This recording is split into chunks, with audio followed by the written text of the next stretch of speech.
Gracias por estar aquí en esta mesa que, bueno, por suerte se graba porque entiendo que la gente está catando y no siempre es fácil venir, aunque muchísima gente le gustaría estar aquí, así que lo grabamos y cuando podamos lo colgaremos, ya lo comunicaremos.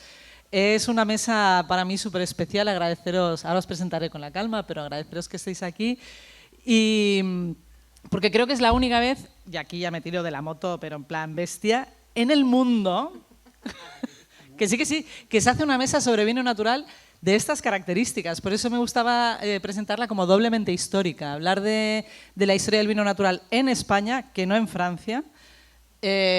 Para mí es absolutamente histórico. A nivel de bibliografía se ha publicado mucho sobre Francia, sobre España hay, bueno, un libro muy bueno que escribí yo hace 10 años.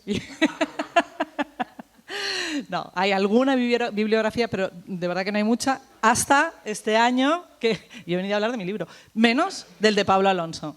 Esta mesa de hoy viene a raíz, que como veis está llena de post-its, del libro que ha publicado recientemente Pablo Alonso, que la verdad que la intención era que viniera él, por supuesto, que era quien debería venir sobre todo, pero están a punto de tener un segundo hijo, vive en Canarias, con lo cual le era muy complicado, así que desde aquí, por supuesto, un abrazo para ellos y que les echamos de menos porque ha hecho un trabajo impresionante.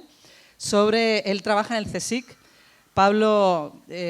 dejarme un momento, que es lo... A ver, jolín, ahora no tendré aquí la presentación de Pablo, pero bueno, él ha hecho documentales sobre vinos naturales también, que también os recomiendo, están en su YouTube, sobre vinos en Rías Baixas.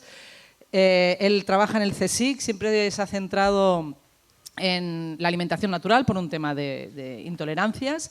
De esa manera llegó al vino natural y junto a Eva, que es su pareja, que también trabaja en el CSIC y que son también antropólogos, historiadores, pues han hecho, para que sepáis, Eva ha trabajado muchos años en Altamira, haciendo investigación en Altamira. O sea, es una gente con muchísima capacidad de estudio, han hecho muchos estudios sobre vino natural, sobre pesticidas. Si los buscáis en internet, de verdad que es muy interesante todo lo que han ido publicando a nivel científico.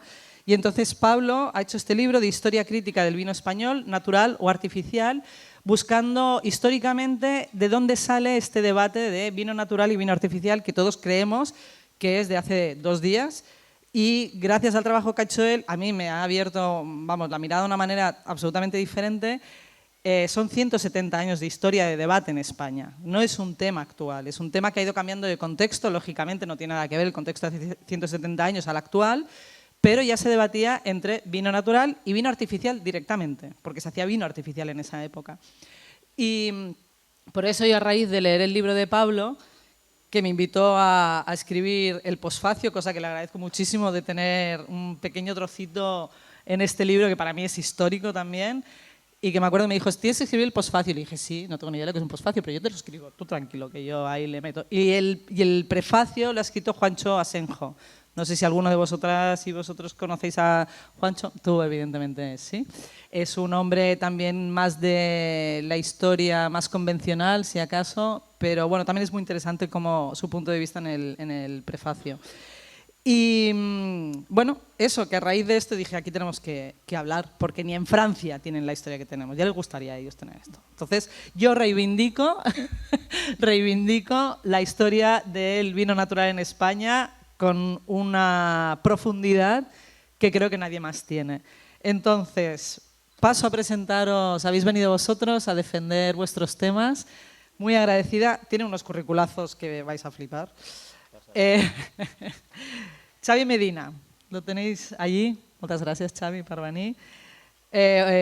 Resumo un poco, pero bueno, no es fácil resumir. Es doctor en Antropología Social por la Universidad de Barcelona, catedrático de Antropología de la Alimentación en el Departamento de Alimentación, Nutrición y Actividad Física de los Estudios de Ciencias de la Salud de la Universidad Oberta de Cataluña. Es catalán, natural de Barcelona, director de la Cátedra UNESCO de Alimentación, Cultura y Desarrollo, entre otros muchos títulos. También sus campos de investigación principal son la antropología, la alimentación y la gastronomía, y las intersecciones de esta con el patrimonio, el turismo y el desarrollo socioeconómico. En Cataluña, además, es miembro del Consejo Catalán de la Alimentación, al Consell Català de l'Alimentació, y presidente académico del Instituto Catalán de la Cocina y de la Cultura Gastronómica. Ahí no es nada. No está mal, ¿eh? O sea que yo creo que vas a poder aportar un punto de vista interesantísimo. Además, estás desarrollando proyectos también en México a nivel de alimentación, estás moviéndote, tiene muchas publicaciones que también os recomiendo que busquéis. Romina Rivera, amiga también de Girona, o sea que estamos muy cerca. Es licenciada, es sommelier, como segunda profesión, digamos. La primera es historia, licenciada en historia y diplomada en sumillería y sobre todo graduada en arqueología por la Universidad de Sapienza de Roma. Ella aporta una visión de la historia antigua del vino con muchísimo conocimiento y además es una gran comunicadora que la tenemos cerca y siempre es un placer escucharla. Y defensora también de los vinos naturales, por supuesto. Cosa que me parece muy interesante, esta doble vertiente tuya de antropología, historia antigua y desmitificar muchas cosas, ¿no? Hay muchos mitos alrededor de toda esta historia. Francisco Checa Olmos, Paco. Paco estuvo el año pasado aquí de manera no presencial, pero sí a través del libro que escribió, que presentamos de la bibliografía de Manuel Valenzuela, que lo tenemos aquí en forma de vino, ya he visto que algunos habéis ido directos a esta botella, de Barranco Oscuro, del Cerro de las Monjas. Es una bibliografía maravillosa también, que que has estado 20 años en escribirla. 7 y medio. Ah, coño, perdón, 7. No está mal, 7 y medio, 7 y medio. No me extraña, es que quien conozca a Manuel Valenzuela, cuando vas a hablar con Manolo, pues anda que tú y Manolo sois el cielo ganado, ¿verdad? Pues él es licenciado en Filosofía de la Universidad de Granada en 1984, doctor en Antropología Social de la Universidad de Granada también, y entre 1996 y 2014 fue profesor titular de la universidad en el área de Antropología Social, Universidad de Almería, y desde 2018 es catedrático de esta universidad. Coger el micro, si no os importa, para que no os olvidéis hablar a través del micro, así ya vamos al tema. Bueno, como veis es una mesa increíble, que diríais, ¿qué hace esta gente hablando de vino? Bueno, pues os puedo asegurar que son grandes bebedores de vino. Y por eso, entre otras cosas, además del conocimiento que tienen a nivel universitario, pues los tenemos en esta mesa, ¿no? Voy a empezar por una investigación en profundidad que hice con el ChatGPT, que es una profundidad tremenda, y le puse la pregunta. Digo, ¿sabes cuál es el origen del vino natural en España? Aquí me lo puso él en su orden, que suele hacer estupendo. Y dice, el movimiento del vino natural en España es relativamente reciente y llega por influencia del movimiento francés de vinos naturales de finales del siglo XX, aunque se inspira en formas de elaboración muy antiguas y poco intervencionistas. Es mentira, directamente es mentira. Dice, por ejemplo, ¿cuándo aparece el término de vino natural en España? En España la expresión vino natural se introduce explícitamente por influencia francesa y se consolida en los años 2000 y 2010, sobre todo en círculos especializados y tiendas de vino enfocadas en mínima intervención. Mentira, también. Pero esto yo lo sé desde hace nada, 2 meses. Y el contexto histórico dice que España tiene una relación vitivinícola milenaria, que ahí también Romina nos desarrollará, desde la llegada de los fenicios, griegos y romanos, pero durante gran parte del siglo XX predomina un modelo más productivista e industrial, especialmente tras la posguerra. El auge del vino natural se enmarca en la recuperación de prácticas campesinas, el interés por variedades autóctonas y el rechazo a correcciones químicas en bodegas de la mano de pequeños productores que empiezan a ganar visibilidad a finales del siglo XX, principios del XXI. Mentira también. No, esto quizás no es tan mentira. Pero quiero decir que nos hemos creído durante muchísimo tiempo, y yo la primera, el discurso de que somos herederos del movimiento del vino natural francés del siglo XX. Y esta mesa, yo espero que a los que estáis aquí y a los que nos escuchen después, pudiendo ver la grabación, desmitifiquemos eso y empecemos a creernos que lo que tenemos aquí, salvando diferencias con Francia, que hay muchas, tenemos una historia real y pues eso de 170 años, ¿no? Y muchas cosas que creo que el libro, os recomiendo que lo busquéis y que lo compréis. Es un poco denso de leer en el sentido de que hay mucha historia, muchos textos antiguos sobre leyes, pero vamos, a mí me parece imprescindible.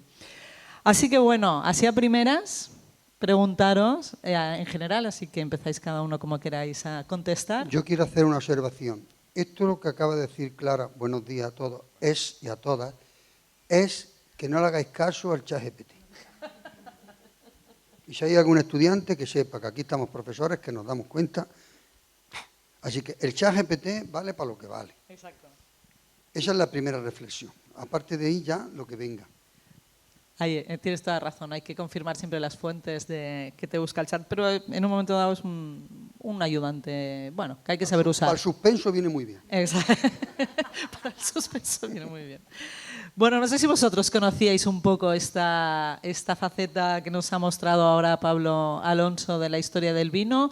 ¿Conocíais, habíais oído o es realmente el trabajo que ha hecho Pablo que nos ha abierto un poco esta mirada más amplia? Contestar el que quiera. Xavi, por ejemplo. Pues a nivel histórico sí, la verdad. Porque yo no había tenido curiosidad por indagar más allá del movimiento actual. Entonces, leer esas páginas y ver que nos podemos ir un siglo atrás y más de un siglo atrás, te abre realmente muchas puertas. La verdad es que no descubre nada nuevo si lo piensas después, ¿no? Son debates que están abiertos, que llevamos discutiendo desde hace mucho y que tiene mucho sentido que en pleno siglo XIX, porque pasa en otros ámbitos, ¿eh? Finales del siglo XVIII y sobre todo el siglo XIX son momentos en los que la industrialización alimentaria hacen repensar a la mayor parte de, por un lado, consumidores en sí, pero también pensadores, cómo está cambiando nuestra alimentación, ¿no? Hay escritos ya de mediados del siglo XIX donde dicen estamos perdiendo los sabores. O sea, el mismo discurso que tenemos hoy en día lo tenemos a mediados del siglo XIX. Estamos perdiendo los productos, estamos perdiendo los sabores, estamos perdiendo el contacto con nuestros orígenes, ¿no? Y justamente es normal que el vino entre dentro de esa cadena porque es uno de los alimentos esenciales. Hoy en día no lo es tanto. El consumo de vino ha caído en picado y en estos momentos estamos a un consumo irrisorio del que teníamos hace, por ejemplo, 80 años. Pero el vino en ese momento tiene una función. Es un alimento. Hoy en día ya no es más un alimento, solo desde el punto de vista social, cultural, es un alimento, desde el punto de vista nutricional. Ilegal, ¿no? También. ¿Perdón? Ilegal. Sí, ilegal también todavía, porque desde el punto de vista de la salud, de la nutrición y tal, el alcohol, cualquier alcohol ha sido eliminado ya de la ecuación, por lo tanto solamente desde el punto de vista social continúa siendo un alimento. Y volviendo a lo que decía, tiene sentido pensar que desde el siglo XIX estamos pensando ya en ¿qué vino estamos haciendo? Esto se está apartando de lo que yo conocía como vino, esto está dando nuevas respuestas a unas preguntas que yo no he formulado y desde ahí nos está llevando a un cambio de gusto. Justamente volver hoy en día a los vinos naturales lo que nos implica es volver a interpretar el vino en función de claves que ya no están vigentes. Por eso le cuesta tanto a un vino natural volver a entrar en el mercado, volver a reinterpretarse, porque nuestro gusto ya no es ese. Estamos acostumbrados a toda una serie de gustos que han sido construidos a lo largo de casi 200 años, que parten de una hegemonía principalmente francesa, y por ahí matizo lo que decías, todo es mentira de lo del ChatGPT. No, lo de la influencia francesa es muy claro. Era muy claro entonces y sigue siendo claro ahora. La influencia de los vinos naturales franceses es importante en nuestra propia construcción. No viene de ahí, por supuesto, pero hoy en día, en el momento actual, salimos mucho de ahí, ¿no? Y es una construcción del gusto nueva, ¿no? Pero el gusto se construye, el gusto es cultural, el gusto se construye socialmente y desde ahí estamos reconstruyendo un poco el gusto en función, atención, de parámetros que son absolutamente actuales y contemporáneos. Hoy en día estamos buscando la naturalidad, entre comillas, del vino, porque les pongo muchas comillas, el vino es natural en algún sentido y en otros no, pero buscamos esos aspectos desde un punto de vista social y cultural porque nos interesan de nuevo, porque queremos volver a determinadas cosas que nos estamos inventando hoy en día, pero a las que les damos un recorrido en el pasado porque lo necesitamos, porque la profundidad histórica es necesaria para justificarnos y a fin de cuentas la tradición lo que hace es venir desde el pasado para justificar el presente, ¿no? Y eso es buena parte del valor que se le puede dar al libro de Pablo Alonso que estás comentando, ¿no? Primero, hacernos pensar en función de, no partimos de cero, pero segundo, hacernos relativizar todo lo que tenemos entre las manos, porque también es necesario relativizarlo y pensar de otras maneras, ¿no? Lo de la influencia francesa, que tienes toda razón, a mí lo que me ha llevado es a pensar que el vino natural, tal y como lo entendemos hoy en día, para mí es el vino natural moderno. Entonces sí que ahí, evidentemente, entra toda la influencia francesa, ¿no? O sea que tienes toda la razón. Y además volvemos a esta parte cultural antropológica donde muchos productores quieren buscar la raíz, y entonces es donde entran maneras de elaborar antiguas, más históricas, como las ánforas, como las pieles, y que todo esto, Romina, nos puedes hablar muchísimo de si es verdad la imitación, si el vino natural que se hacía en la antigüedad, porque mucha gente cuando te explica el vino natural en un restaurante te dicen, ¿cómo se hacía antes? ¿Qué opinas? Bueno, porque te da un relato, ¿no? Al final es muy interesante el apunte que haces sobre el tema de los sabores. Yo doy clases en los cursos de sommeliería en Barcelona y en Gerona, y me gusta mucho iniciar las clases siempre hablando de la dictadura del sabor, ¿no? ¿Quién decide qué es bueno y quién es bueno y desde cuándo, ¿no? Porque si tú lo miras desde perspectiva histórica, supongo que yo un poco por defecto profesional siempre me voy mirando atrás, ¿no? Si nos bebiéramos un vino de época romana, pues probablemente los sabores que tienen nos reventaría la cabeza, ¿no? Porque estaba lleno de aditivos. Es decir, hablar de que hacer vino natural es hacer vino como lo hacían nuestros antepasados, bueno, pues te da un relato y un storytelling probablemente que se dice ahora, ¿no? Pero no hay nada más lejos de la realidad, ¿no? Está Columela, por hacer una referencia histórica, que era de Cádiz, ¿no? Y que nos habla sobre cuántos de los productores de vino en la península ibérica se vantaban de hacer el mejor vino porque eran el que menos aditivos ponían en el vino. Y estamos hablando, ¿no?, de Columela, por tanto, de época romana, ¿no? O sea, que es un discurso que nos parece muy moderno, ¿no? Yo no he leído el libro de Alonso, me lo tengo que leer absolutamente, pero suponga que parte de este discurso más moderno sobre qué es el vino natural, artificial, pero es algo de lo que se habla desde que el vino es vino, ¿no? O al menos desde que tenemos gente escribiendo sobre vino, ¿no? Por lo tanto, sí, nos podemos ir mucho atrás, pero ya en Grecia y ya en Roma pues tenemos fuentes de las cuales nos hablen de todo esto, y nos podemos ir un poco más para acá y tenemos pues críticas al vino español desde el copero del Papa, el famoso copero del Papa, que habla que de los vinos españoles al Papa no le da porque están llenos de yeso, de quiche, ¿no? Son los vinos enyesados, ¿no? O sea, y podemos ir tirando hilos que nos dan, que es divertido para divulgar, pero que nos dan también pues, mucha chicha en el momento de hablar de estas cosas, ¿no?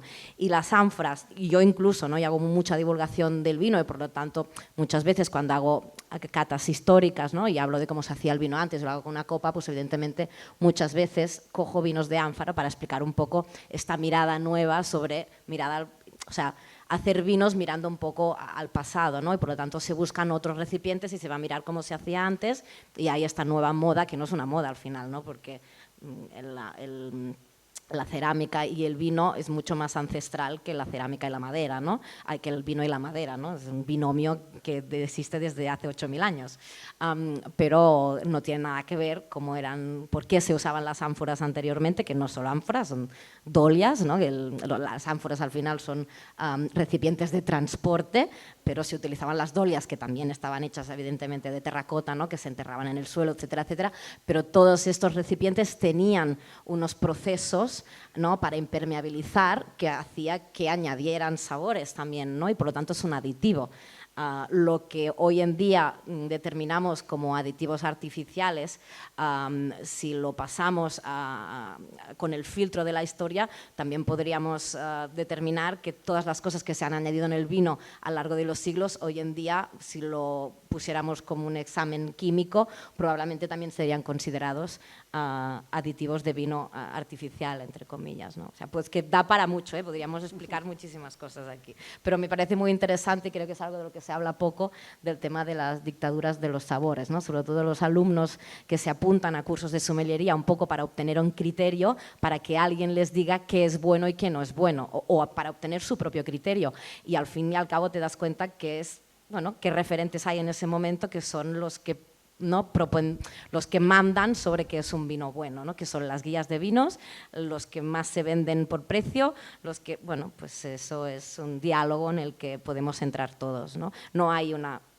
verdad absoluta sobre nada, seguramente. El problema principal es que esto hasta ahora no era bueno y eso es un problema. ¿Para quién no era bueno? Claro, esto no era bueno oficialmente, esto era, bueno, a ver, eso que hace esa gente, ¿no? Bueno, ahora empieza a cambiar el tema. Y yo creo que lo que han conseguido es modificar muchos aspectos de la industria también. O sea, ayer, bueno, estos días ayer lo comentaba, me repito para algunos que estabais ayer también aquí, hice un estudio otra vez, gracias a nuestro amigo ChatGPT, bueno, es igual, pero me ayuda. No te fíes. De qué porcentaje de vino natural se estaba elaborando en España. Y según datos que corroboré, lógicamente, estamos en un 0,1%. Y el ruido que hacemos, que hasta hemos modificado, bueno, digo yo me meto, pero se han modificado parámetros en la industria. O sea que es muy interesante. Lo que decías del yeso, en el siglo XVI, que sepáis, hay una obra impresionante de agricultura de Gabriel Alonso de Herrera, que seguro que conocéis, del 1513, que él habla ya de un conocimiento, imaginaros la época, estamos ya colonizando América, se están llevando vinos para allá, cepas, entonces él escribe el tratado como un de conocimiento enológico rural, por decir, o artesanal o ancestral, para la modificación de los vinos, cuando viajaban o cuando se empezaban a elaborar en el Nuevo Mundo, digamos. Entonces habla del yeso. Dice, el yeso evita que el vino se estropee al añadirse se añade durante la fermentación y también lo clarifica. Se añadía también, por ejemplo, cenizas de sarmientos quemados también para la clarificación, semillas de hinojo molidos, hervían el mosto también en vasijas de barro, incluso en algunas se le añadían especias aromáticas. Y de ese mismo modo también se impedía que se avinagrara el vino poniéndole una capa de aceite, por ejemplo, que no se mezclaba, y luego también le ponían un gran trozo de tocino que estuviese bien colgado ahí en el mosto y bien rico de grasa, me imagino que para las fermentaciones, para alimentar las levaduras. O sea que habían un montón de, como decías tú, de acciones, de insumos, podemos decir, como que se utilizaban ya antiguamente para hacer vino, ¿no? Esto ya en el siglo XVI, quiero decir que nos hemos, bueno, yo siempre hablo en plural, pero yo me he creído muchas cosas que se me han caído al suelo todas, que es maravilloso. Cuando te das cuenta que no tienes ni idea, es fantástico. Lo del tocino es interesante porque eso solo se daba en las partes buenas de la producción. Normalmente se echaban animales muertos en la cuba para acelerar la fermentación. Los estudios de Mariluz Rodrigo en Zaragoza tienen documentado cómo se echaban gatos muertos dentro, gatos muertos con suerte, para acelerar la fermentación y demás, con lo cual natural sí era, pero con gato muerto.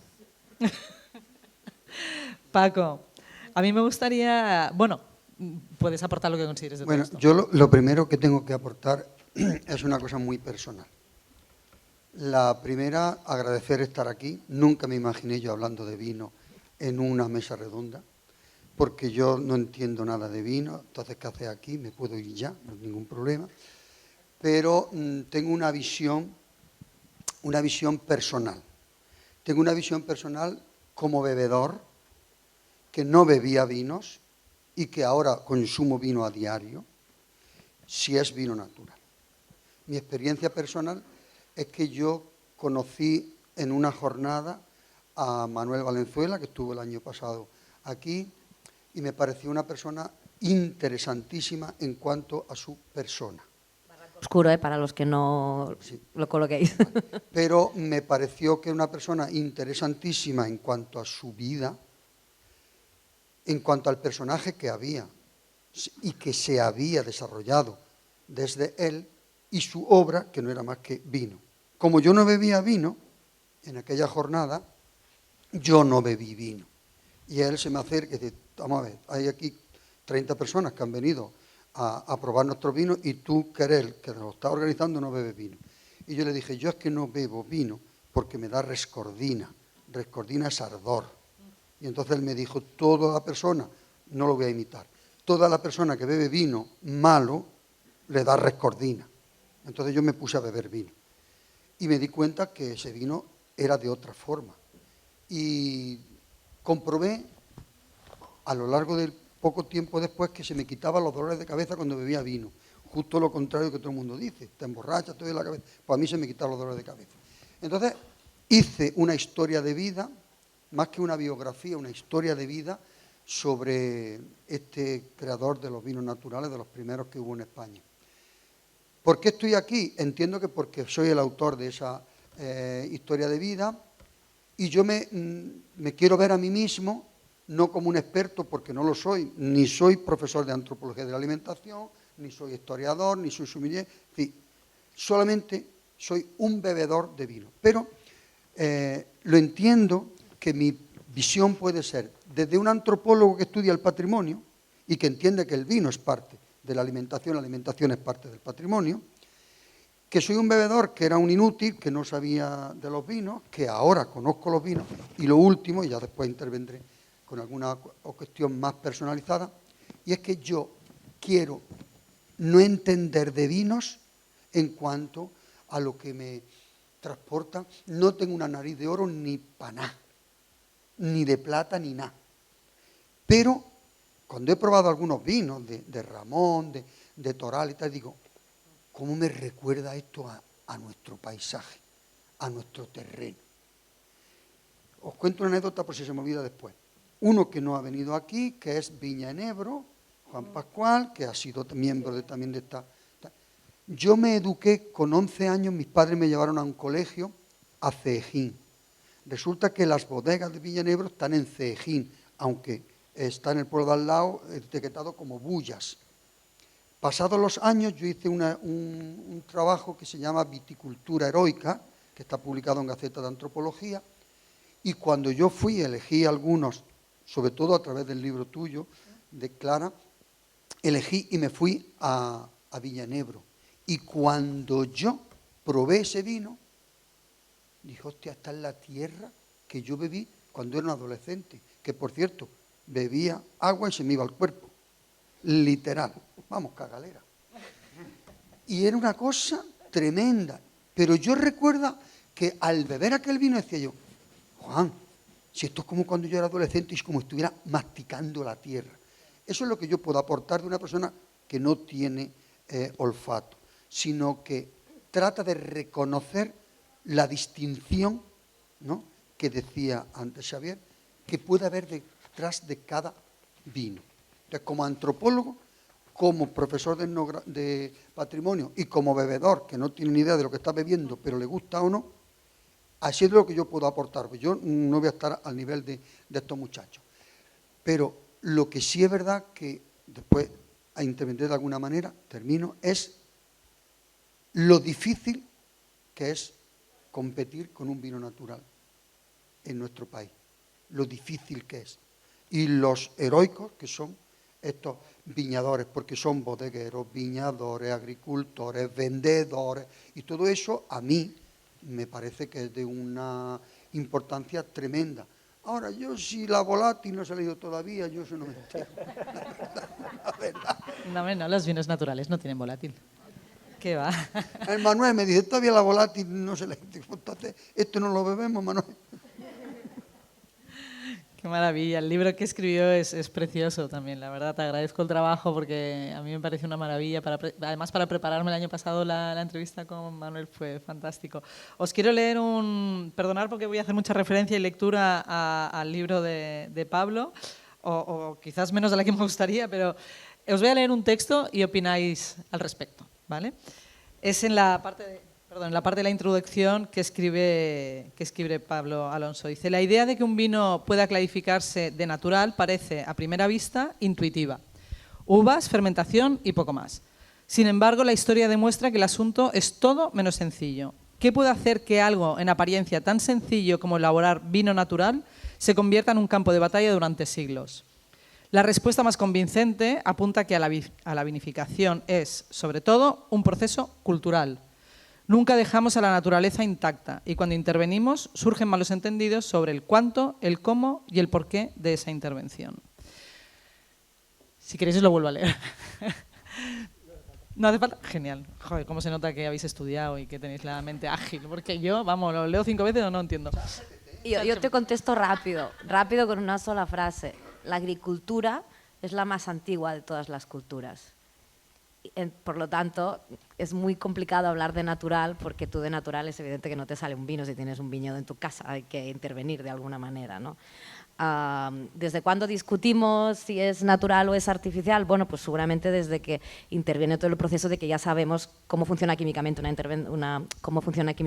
una fermentación, ¿no? Y cuando empieza, pues a través de la industrialización también a hacer copias de vinos, que si no son vinos, que si son vinos. También es el origen por el cual aparecen las denominaciones de origen, ¿no? Que podríamos también abrir este melón, que no nos interesa porque vamos a estar aquí 6 horas. Pero en verdad las DOs aparecen precisamente para eliminar pues, los vinos artificiales que copiaban, ¿no? Pero eso ha sido desde siempre, ¿no? Entonces, bueno, pues el vino es cultural, igual que el concepto de terroir es antes una construcción cultural que geológica o edafológica, ¿no? Y por lo tanto, pues da para mucho. Sí, yo creo que es evidente, perdón, que estoy absolutamente de acuerdo con lo que acaba de decir. Aquí tenemos un problema con la definición de natural. ¿Qué es natural, no? Claro, aquí, primero, legalmente no hay nada que nos lo diga, pero después, a nivel conceptual, ¿qué es natural, ¿no? Aquí tenemos dos acepciones muy claras. Una, la que acaba de comentar Romina, que es la que se opone a cultural. Lo natural es aquello que está pegado a la naturaleza, lo que es cultural es aquello que ha sido transformado por la especie humana. Vale, de acuerdo. El vino no es en absoluto un elemento, las dos cosas, desde mi punto de vista, natural, porque para hacer un vino no es necesario que haya una fermentación solamente. Entonces, a partir de ahí hay todo un elemento cultural alimenticio que se va creando. Y eso es absolutamente cultural, es una creación. Yo quiero hacer vino, no quiero que salga cualquier cosa fermentada. Desde ahí, eso es cultural. La otra es la relación entre natural y artificial. Y desde ahí sí que este tipo de vinos toma un poquito más de sentido, ¿no? No porque no sea cultural, porque todo es cultural, sino porque hay una menor intervención. La intervención es necesaria siempre, de cualquier manera, porque esto es un procesado. Lo natural no está procesado, esto está procesado. Tú echas un vistazo, vas a hacer una cata con cualquier productor que esté aquí fuera y te explica 40 cosas de cómo ha hecho su vino. Ese cómo es el que nos da lo cultural. La intervención, de todas maneras, se busca que sea lo más mínima posible, pero a fin de cuentas estás montando un proyecto que está relacionado con una idea que tú tienes del vino y con unas intenciones que tú quieres que ese vino finalmente reproduzca, ¿no? Con lo cual es un producto cultural claramente. Que le estamos quitando elementos, le estamos quitando químicos y demás, eso ya responde a otro discurso, al discurso de la naturalidad, nuevamente entre comillas, naturalidad en relación a la artificialidad, a la menor intervención, pero hay una intervención enorme aquí. Estas botellas tienen una intervención humana enorme, no le podemos quitar ese valor, es que eso es un valor. No es la naturaleza que ha hecho esto y ya está. No, hay unas personas detrás que con todos sus conocimientos, sus saberes, aunque sean nuevos, no importa, pero tienen toda una intervención en estas botellas que han hecho que lo que hay dentro de la botella sea especial. ¿Por qué le vamos a quitar ese valor? No es natural desde ese punto de vista. Tiene menor intervención o tiene menor intervención de lo químico dentro. Por eso también hay discursos extraños, ¿no? Yo he oído incluso a algún productor que estaba haciendo vinos naturales en parcelas no ecológicas, lo cual es absolutamente contradictorio desde el inicio. Pero igualmente está ahí, ¿no? Hay gente que está haciendo vino natural en una parcela que no es ecológica. Vale, es una propuesta que, bueno, te compro, a mí no me cuadra desde lo natural artificial, desde lo químico, pero me cuadra con otros discursos. Entonces, bueno, vamos a ver qué pasa con esto, ¿no? Pero bueno, vamos a ver. Nos estamos liando y nos estamos liando de manera teórica. Bueno, Vamos a ver. en parte también buscaba ese Eso. lío teórico. Pues ¿eh? yo te voy a desenliar. Yo he puesto en el chat GPT y la historia es así. Yo les digo a mis alumnos, ¿a qué se opone cultura? Nadie me lo dice. Cultura se opone a natural, a naturaleza. Somos por naturaleza seres humanos, pero luego somos todo cultura. Lo ha dicho, todo. ¿Qué es cultura? Todo. ¿Vale? Todo. Y os voy a poner el ejemplo para que quede grabado. Comer y cagar. Es lo más natural. Si no comes te mueres, si no cagas revientas.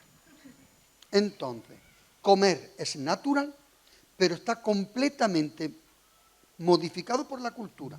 Cagar es obligado y natural, pero unos cagan en el campo, otros se limpian con ortiga, unos cagan con un inodoro, otros cagan de pie, otros cagan sentados y otros... Pero cagar también es cultural, ¿eh? Entonces, cagar es cultural. De esta manera, lo más natural que es comer y cagar está viciado, tamizado o edificado por la cultura, porque no estamos ahora liando si el vino natural tiene o no intervención. Pues claro que tiene, porque hay una botella blanca y la otra botella es negra. Ya hay una intervención. Esta botella es de una manera, esta es de otra. Las vendimias se hacen según va viniendo el momento, ¿vale? Y la experiencia nos hace, Ramón, que la hagamos antes o la hagamos después. Y Ramón hizo una vendimia todo en pelota, como nacieron, desnudos. ¿Para qué? ¡Hala ahí! ¿Para qué? Para tener un apego completo a la naturaleza. ¿Se salió la vendimia mejor porque estaban todos desnudos? No lo sé. Pero algunos se lo tuvieron que pasar flipando. ¿Qué es lo que creo? La próxima avisa que Que está con si foto. nosotros estamos poniendo en tela de juicio el concepto natural para lo que es el vino, y que eso significa que cero intervención, pues no salimos de este embrollo. Lo importante es un elemento de calidad, es un elemento... Manuel Valenzuela siempre dice, yo me tendré que referir posiblemente más a él porque es a quien más conozco. Yo no intervengo, yo acompaño. Leo la naturaleza, leo lo que está y acompaño. Pero yo no se me puede ir una entera, toda una añada. Puedo tirar 1000 litros, pero si se me va entera, ¿qué estoy haciendo aquí? Pues entonces, ¿la intervención cuál es? Pues estudiar más, si tengo que hacer una vendimia anterior, si tengo que tener más en frío, si tengo que acompañarla de otra manera, si tengo que mezclar uva, o no sé. Y yo voy aprendiendo. Y ese aprendizaje es cultural. Por tanto, ¿el vino natural es cultural? Sí. Por supuesto, en todo. Ahora, yo bebo vino natural y no me duele la cabeza. Y bebe otro vino y me da rescordina. Entonces, ¿qué es la diferencia? Mi cuerpo, fíjense que les digo, mi cuerpo detecta en el primer sorbo un vino que no sea natural. Me hace un pelotazo a la cabeza si es vino blanco. ¿Es psicológico? Pues posiblemente sí, pero es que yo no soy bebedor de vino, solo ahora. Entonces, ¿es natural, no es natural? ¿Está intervenido? ¿Le gusta a usted? ¿Le tiene representación del territorio? El territorio, no, sí, el terroir, todo lo que tú quieras, pero en mi pueblo no es lo mismo que en Cortes y Graena, porque mi pueblo está en lo altísimo de la montaña de Sierra Nevada y Cortes ya está a 300 metros debajo, etcétera.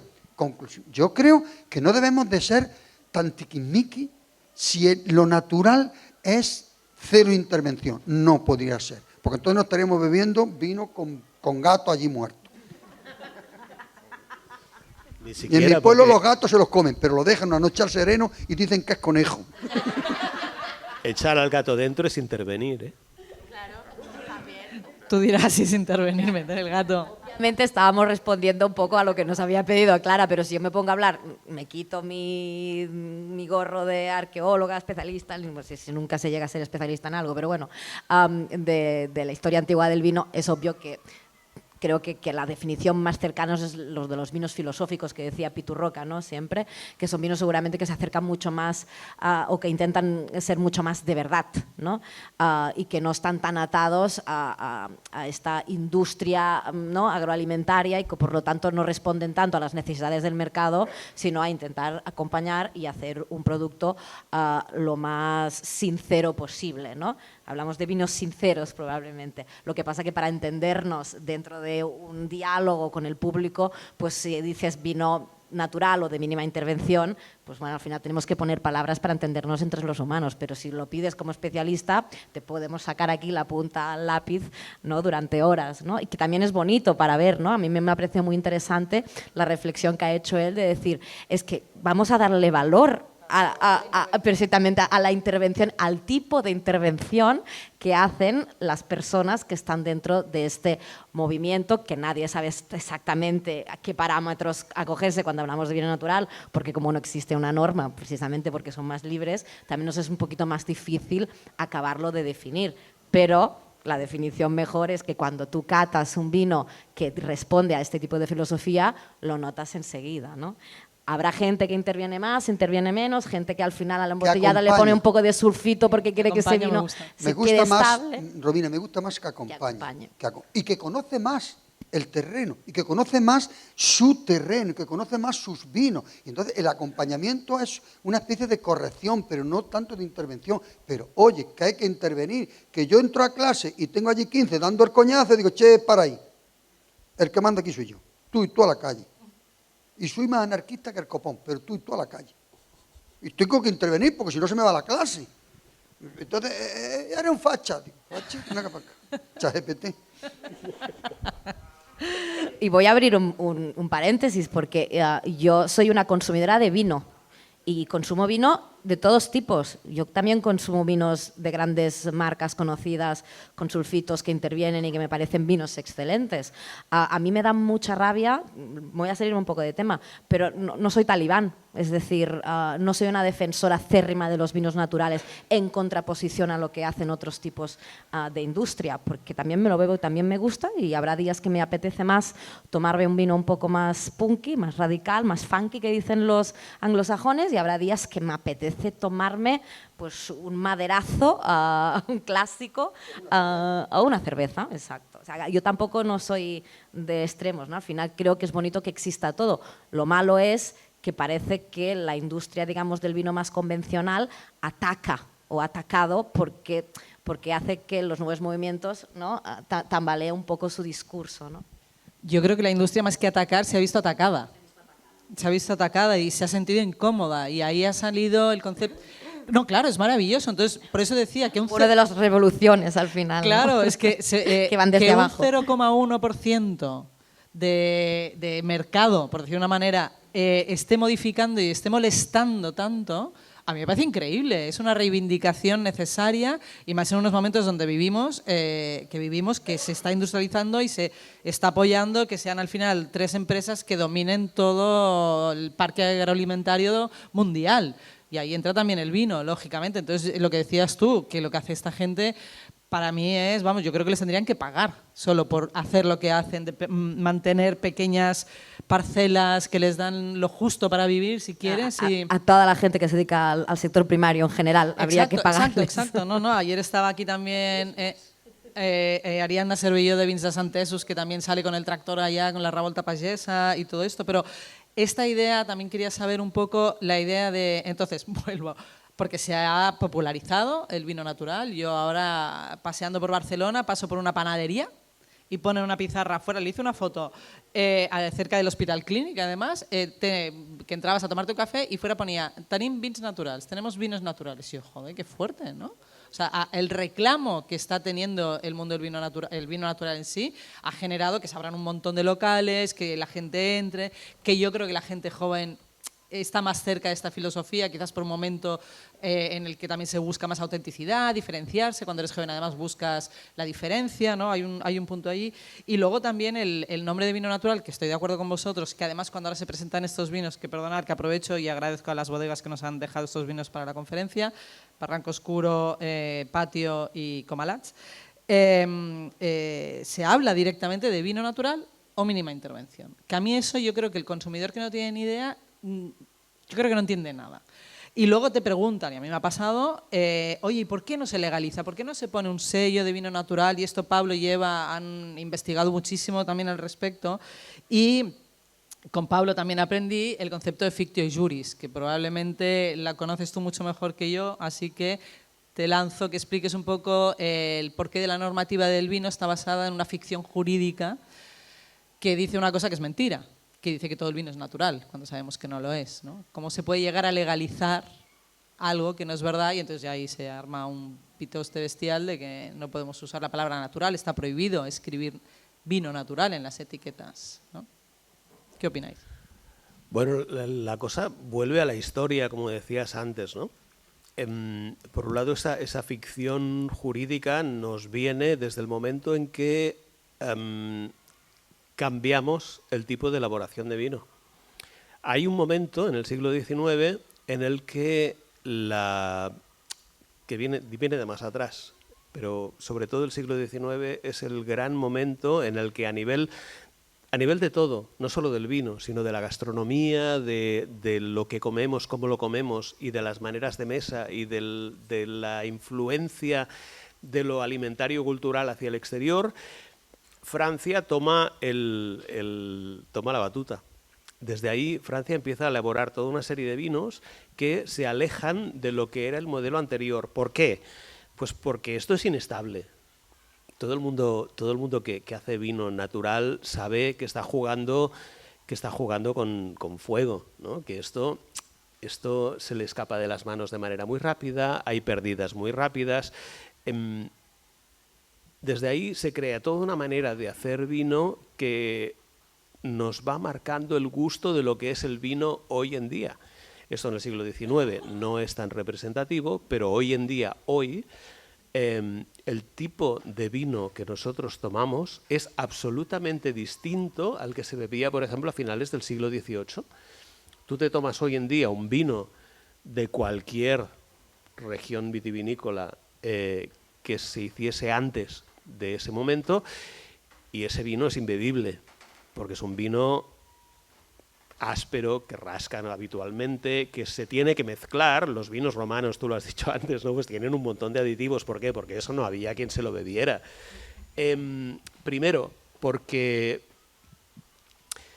son vinos con sabores poco agradables, que había que mezclar con otro tipo de aditivos para que eso tuviese un cierto gusto. Pero en segundo lugar también porque eran vinos muy flojos. También no tenemos la idea de que eran vinos súper fuertes, no, eran vinos flojos, eran tirando a mucha agua, con lo cual tiraba más hacia refresco, ¿no? Todo eso evoluciona.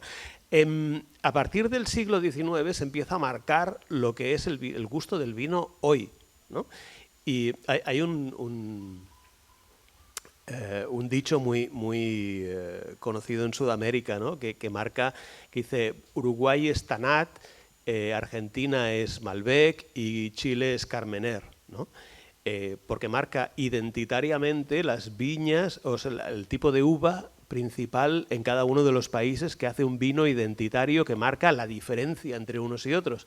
Pero finalmente las tres uvas son francesas, ¿no? Entonces, ¿de qué estamos hablando? De una construcción cultural a partir de un momento dado en el cual el vino se introduce en la mayor parte de sociedades a nivel global, se introduce a la manera francesa, y desde ahí estamos hablando de un vino que hoy decimos que es industrial, cosa que tampoco tiene tanto que ver, ¿no? Hay muchos proyectos que son industriales que no son tan industriales, como decía Romina hace un momento, no hay muchos. A mí a veces me apetece tomarme un vino u otro y eso no implica que sea malo, que sea mejor, que sea... No, son proyectos diferentes y yo me acerco a ellos de manera en la que, bueno, a mí me apetece en ese momento o yo puedo interpretar mejor en ese momento. Desde ahí todo eso se va declinando, y esa fictio juris que decías al inicio, para volver, se hace en el momento en que ese vino ya ha cambiado, en que ese vino ya no es el vino de finales del siglo XVIII, sino que es el vino ya del siglo XIX, con toda una serie de elementos que le han ido dando forma en tanto que vino como lo conocemos hoy en día. y hay mucho que discutir también, no voy a entrar ahí, pero esa fictio juris se construye en un momento en el que ese vino ya no es el que era, sino es el que es hoy en día. Y desde ahí la parte legal se construye alrededor de eso, con lo cual lo demás queda fuera. Al quedar fuera, tiene difícil volver a entrar. Hay que volver a reinterpretar y en ese momento todo el mundo ya sabe que la parte legal es lenta. La parte legal incorpora cosas de manera mucho más lenta de lo que se hacía en otros momentos o de lo que se interpreta en otros momentos de la sociedad o de la cultura. Y es desde ahí desde donde esa construcción tiene mayores dificultades. Y todo eso nos lleva hasta hoy y hasta esa mesa con esos vinos. Pero esa legalización o esas primeras leyes del vino, que efectivamente se hacían en el siglo XIX sobre todo, claro, coincide con la revolución industrial, con la industrialización del campo y se le apoya, o sea, desde las leyes apoyan la industrialización en contra de la parte más artesana que existía en ese momento, que existía una tradición ancestral, oral, artesana, que se quedaron totalmente fuera de esa idea. O sea, las políticas han ido siempre, y actualmente también, a beneficiar a la gran industria. Entonces, está muy bien que vosotros bebáis otros vinos horribles, me parece estupendo que lo hagáis cuando os dé la gana, pero el acto de... Yo ya sabéis que el acto de beber también reivindica. Pero es necesario o sea, cuando inicia toda esta regulación es porque es necesario tener un marco normativo que asegure que no te estás tomando un veneno que te va a matar. El problema que creo que hay al 2026 es que ese marco que regulaba y que aseguraba que te estabas tomando un producto que no te dañaba y que te aseguraba que aquello que decía en la etiqueta que contenía ese producto era verdad, el problema es que hoy en día sabemos que esto ya no funciona así. Es decir, que en el momento en que se prohíbe a ciertos productores poner el nombre del pueblo en el cual han producido su vino y la justificación de esto es que no pueden asegurarlo, que la uva sea de ahí, cuando sabemos que los que están emparados dentro de esta normativa no siempre cumplen, y todos lo sabemos, ahí es el problema, ¿no? Dices, los que tienen el poder para decidir este tipo de normativas no hacen otro marco legal que empare otros, ¿no?, productos artesanos dentro de una regulación que les permita hacer lo que ellos quieran, ¿no? Cuando sabemos que por el otro lado hay gente que no cumple. Sí, bueno, es un paradigma que siempre... déjame decir una cosita súper rápida y te doy pie porque tienes que estar aquí, pero solo quería apuntar esto, que los contextos de esa época y todo gira al final alrededor de la salud pública, de la viticultura, de la industria y del consumo, solo que en diferentes épocas, ¿no? Pero siempre es esos factores. Perdona. No, yo estoy de acuerdo con todo lo que decís, pero hay un elemento, un factor o una pata de toda esta historia que creo que no le estamos prestando mucha atención. Xavier ha dejado abierto. Y es el consumidor. Y el consumidor, con todo lo que venga de globalización del gusto, con todo lo que venga la imposición de los medios de comunicación, de la publicidad, el consumidor ha entendido que hay un producto, dejémosle el concepto natural o no, que da igual, que le parece más saludable y que lo quiere consumir. Y ese consumidor es el que atacan las grandes marcas. No atacan a Toral, que están allí los pobres, que dice, ¿vives de eso? Dicen, bueno, sí, vivimos de eso, pero bueno, vivir de eso, si tú le echas cuentas, ¿cuánto ganas al final? Sales por 1.000 euros al mes, 1.000 euristas. Dices tú, pues estás por debajo del sueldo del salario mínimo interprofesional. Lo que yo veo aquí es que hay un consumidor que cuando prueba el vino natural y tiene la oportunidad, como hoy, de hablar con varios bodegueros, viñadores, viñegón, como queramos, te cuenta una historia personal, una historia de su abuelo, de su antepasado. Te hablan de la cepa centenaria, te hablan de las dificultades, te hablan del transporte que no llega, te hablan de cómo lo venden. Y dices tú, yo quiero apoyar, además, este tipo de historias. Quiero apoyar este tipo de proyectos porque a mí me hago sentir mejor como ciudadano que se compromete ayudando a una persona que está haciendo algo desde la honestidad, porque si tú me pusieras ahí natural, yo me lo creería. Pero ahora yo voy a un restaurante y siempre digo, ¿tiene vinos naturales? Sí. Y yo le digo, ¿qué es un vino natural para usted? Yo hago la misma pregunta. Y dice, pues vino que es natural. Digo, yo le voy a decir solo una clave. Usted tráigame una botella que ponga no contiene sulfito añadido. Y dice, no, de estos sí, los que tenemos todos tienen... Entonces, ¿por qué me dice? No, pero es ecológico. Bueno, mire usted, puede ser ecológica la viña y no ser natural el vino. Y entonces cuando voy con alguien dice, ya está el checa dando lecciones. Luego dice que no entiende. Digo, no, yo tengo 3 o 4 claves nada más para desmontarlo. Yo llego a un restaurante y les digo, y lo digo ahora como con el dolor de profesor de turismo. Yo doy clase en turismo de patrimonio. Digo, ¿me puede poner un vino? ¿Qué vino tiene? Y dice, ¿Rioja o Ribera? Y digo, pero vamos a ver, ¿usted se imagina que yo estuviéramos ahora mismo en La Rioja y le dijera, ¿me puede poner un vino? Y me dijera, ¿usted quiere un Cariñena? ¿Quiere un Ribera? Digo, me hartaban a hostia, ¿verdad? Usted. Digo, ¿y usted no conoce los vinos de Granada? ¿Usted no conoce los vinos? Sí, pero es que es muy difícil venderlos. Digo, si ni me los ofrece, si no me los ofrece, es que por copa vale mucho dinero. Yo le he dicho a usted que me ponga 2 copas. Yo he dicho que si tiene vino de la tierra, vino natural. Y entonces le digo, yo ya que eso marca mucho nivel. Mire usted, yo soy profesor de turismo y yo quiero hablar de lo que aquí me representa en esta zona. Usted tiene un vino que represente a Granada, tiene un vino que representa a la costa, tiene un vino que representa a Albacete, tiene un vino...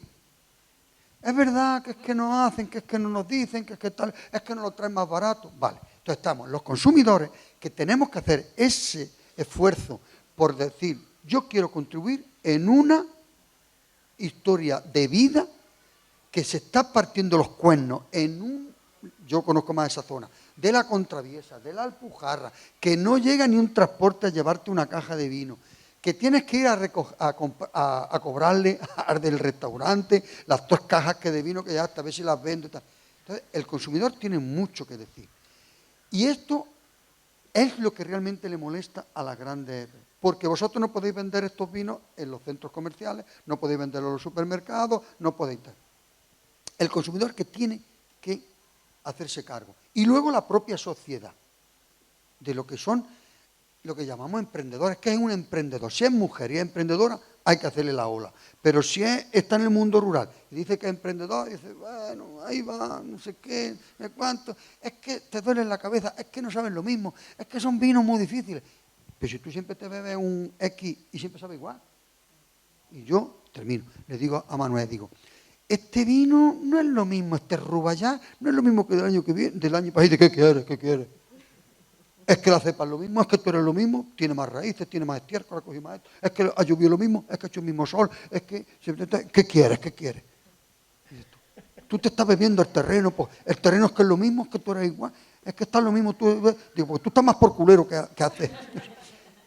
Conclusión, tú estás bebiendo un producto que es cultural, claro, y mejor que sea cultural que no, pero que hay detrás una historia de una filosofía de vida, una historia de competir, de contradecir la propia desarrollo de lo que te quieren vender. Chapó por eso, hombre. Y yo creo que ahí, que le llamamos natural, bien. Que no le llamamos natural, bueno, pues eso ya son cosas de los legalistas. Porque veo que estamos acabando, quería leer una cosa cortita. ¿Media hora tenemos aún? Ah, va, pensaba que no. ¿Tenéis algo que hacer? Bueno, ir a beber, pobres. Nos vamos a quedar solos al final, Clara.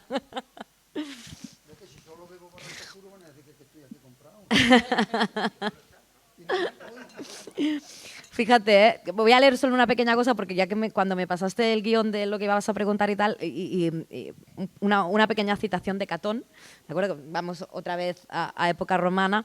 Dice Catón que recomienda arranjar, o sea, ¿cómo os digo arranjar en castellà? Arreglar los vinos. Y utiliza ese término, el término arreglar los vinos. Hirviendo en arrope, o sea, hirviendo el mosto, 40 días, bueno, de una manera, añadiendo cenizas como si fuera lejía. cuenta cómo hacerlo, ¿no? También poniendo polvo de mármol, jole con mi español, ¿cómo vamos? Mi polvo de mármol, y hace también esmento al azufre. Es decir, se conocía. No se utilizaba, es obvio, porque tú ves luego todos los otros documentos que hablan sobre cosas a añadir al vino para que sean más estables, y el azufre no se utilizaba, pero en algunas partes se conocía. Lo que pasa es que también, para que nos situemos, ¿qué época? Estamos hablando del siglo I, ¿vale? Entonces, pero claro, para tener azufre también tenías que estar cerca de un volcán o de algún sitio donde poder sacar esta materia prima, ¿no? Espera, que como lo tengo aquí. Dice, sabemos que también añadían muchísimas cosas para cambiarle el color, sustancias colorantes, como pigmentos y otros productos para que el vino tuviera más cuerpo. Y dice Catón, ¿cuántos cuántos venenos para obligar al vino a ser un producto agradable? Y después nos sorprendemos que sea nocivo, ¿no? Entonces estamos hablando del siglo I. O sea, que esta cosa de que solo hablamos de los vinos artificiales o naturales y lo que hacen daño en el cuerpo y que sea una cosa moderna, pues oye, pues para nada. Muy antigua. Está claro, ¿no? Y por eso se tuvo que regular, porque entre otras cosas eran nocivos para la salud durante muchísimos años. Entonces había que decir, oye, hasta aquí, porque si buscáis el contrario de vino natural era directamente vino artificial y vino fraudulento. O sea, había fraude, había mucho fraude y todo se tuvo que normalizar. Que sean nocivos para la salud, recuerda que hoy en día ya lo son otra vez, ¿eh? Solo recordarlo. Sí, el tema del alcohol está siendo muy complicado. Entonces, ¿creéis, ya llegando, nos queda un rato, pero sí que a lo mejor podemos ir tirando ya porque hemos hecho un recorrido? Bueno, en esta época también está el tema de la chaptalización, que se sigue haciendo en muchas zonas de Europa, que es legal. Porque es absolutamente necesaria. Bueno, con el cambio climático. ¿Por qué dices que es necesaria? Pero no lo dicen. Y supuestamente el vino, ya a nivel legal, es solo uva fermentada. Pero es que y le estás metiendo azúcar. En buena parte de territorios se da por hecha, porque si no añades azúcar al mosto, aquello no sale adelante, ¿no? Entonces, nosotros estamos acostumbrados... ¿Y eso no es fraude? No, porque no está visto como tal. Vale, pero ¿quién ha dicho que no es fraude? La ley. No, la costumbre. Es decir, para que tú, desde el siglo XIX sobre todo, saques adelante un vino, necesitas añadir azúcar al mosto, porque si no aquello no tira. Tú lo ves desde aquí y claro, estos vinos tienen más, proceden de mostos más azucarados que no necesitan una chaptalización. ¿Por qué se establece que la chaptalización es necesaria? Porque si no, no hay vino, ¿no? Entonces se añade azúcar al mosto para que aquello tire. Y eso no necesita ser regulado, porque ya forma parte de esa concepción del vino que tenemos desde ahí. Entonces, lo que nos diferencia, por ejemplo, en la zona mediterránea de la zona centroeuropea es que no chaptalizamos. Bueno, está prohibido, de hecho, en España chaptalizar. Bueno, está prohibido porque no es necesario en absoluto. Si además... Chaptalizamos. Para tener más acidez. Es cierto. En algún caso se chaptaliza, sí. No es legal y no es normal, no es necesario. Y la gente chaptaliza igual, pero bueno, esto quedaría fuera de la normativa, ¿no? Desde aquí, desde la normativa, desde aquí, eso no se contempla, porque no es necesario. Mientras que desde otras normativas, como la francesa misma, tú imagínate lo que es desde ni siquiera la mitad de Francia, 3/4 de Francia abajo, hacia arriba, ¿cómo produces tu vino si no chaptalizas? Chaptalizar es añadir azúcar a los mostos, para quien no, pero que lo sabéis todos. ¿Qué haces? Entonces eso no viene regulado. ¿Por qué? Pues porque no es necesario regularlo. Si se hace, todo el mundo lo hace, ¿no? Pero entonces, ¿qué representación tiene cuando tú vendes la idea de terroir, de zona, no sé qué, si le metes azúcar de remolacha y consigues un grado alcohólico que no es real? Entonces, ¿qué me estás vendiendo? Me estás vendiendo una mentira. No es ninguna mentira, en realidad todo son interpretaciones que tú haces en la construcción en ese momento del producto. Tú estás diferenciándote en otras cosas. Tú tienes ese terroir que interpretas. ¿Es eso natural? No, no es natural. Tú has dicho, yo voy a interpretar mi territorio aquí. ¿En qué? En determinadas cosas, en esos aromas que salen no sé qué, que yo interpreto como no sé cuántos y tal. Pero en el procedimiento, claro, si es que si no, no tengo vino. ¿Qué vino saco si yo no chaptalizo? ¿Y creéis que se debería indicar todo esto? Ahora venimos al etiquetado. O sea, tenía como dos preguntas para acabar, o dos temas. Uno, el etiquetado del vino, que además ha salido hace poco lo del QR. Y luego, entonces, si entendéis que el vino natural es una filosofía. Y esto, quizás, Paco. Yo estoy completamente seguro que es una honradez. Pero también te digo que no todo el mundo que hace vino natural te dice la verdad, ¿eh? Vale. Ya lo siento, pero yo esto me lo he Y encontrado. todos los catedráticos no tienen los 6 años que tenían que tener para ser catedráticos. Y todos los estudiantes no van al examen y te traen un ChatGPT o tal. Vamos a ver. Hizo la ley, hizo la trampa, la honradez. Yo, a todos los que conozco, vienen tamizados por una honestidad personal. Una unión a su propia forma de ser. Y saben que no se van a hacer ricos, ¿o sí? No. Saben que no se van a hacer ricos. Y saben que la forma de vivir va a ser, mira, una especie de respeto a su antepasado, una especie de no querer irse a la urbe. Yo venía con mi sobrina esta mañana, desde Rubí hasta aquí, y decía yo, qué bien se vive, por ejemplo, en Almería. Si es que aquí hay 200.000 coches por hora, 70, ten cuidado, a la derecha, ponte a la izquierda, ponte ya a la derecha, ponte a la izquierda. Y eso es un estrés que te puedes morir. Con lo a gusto que se vive en el pueblo, con lo agústico que se está. Y yo soy tan catedrático como este muchacho, que nuestra universidad es de menor nivel, pero yo soy tan catedrático como él. Por tanto, ¿qué quiere esto decir? Que yo puedo vivir en Roquetas, puedo vivir en Almería muy agustico.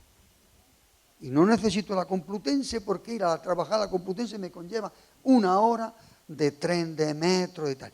Ahí hay una elección de vida.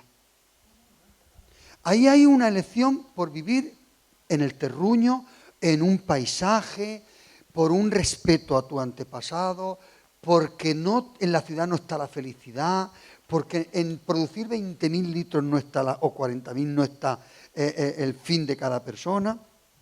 Entonces yo creo que es una filosofía de vida. Y en la inmensa mayoría de ellos yo me creo la honestidad de su producto.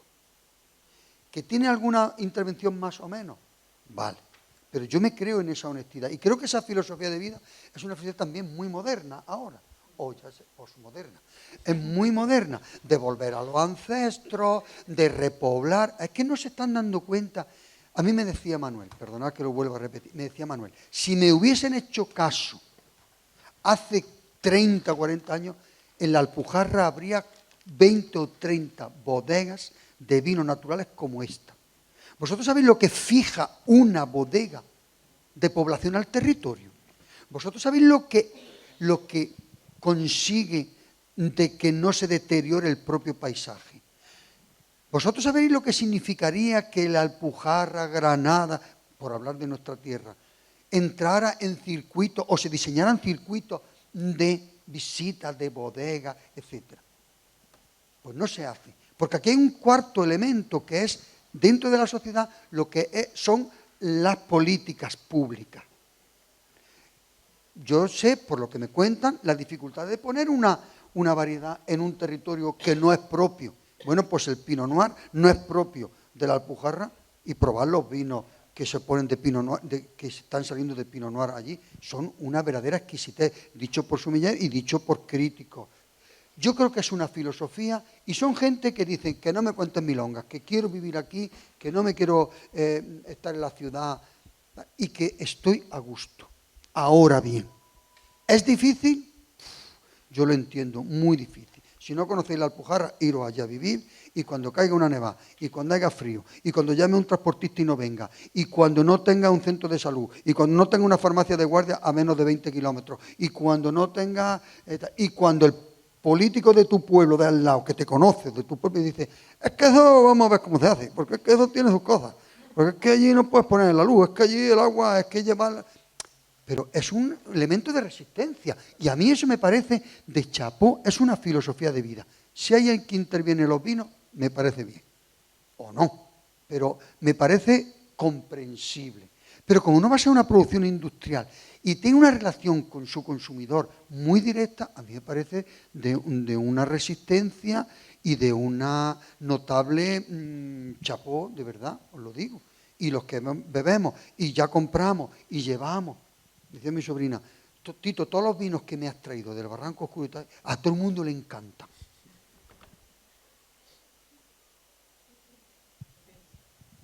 Si queréis aportar algo respecto a la filosofía de... Y tú, por ejemplo, que estás en esta alimentación de la Generalitat, ¿se habla del tema vino natural? Ya no vino en general, ¿eh?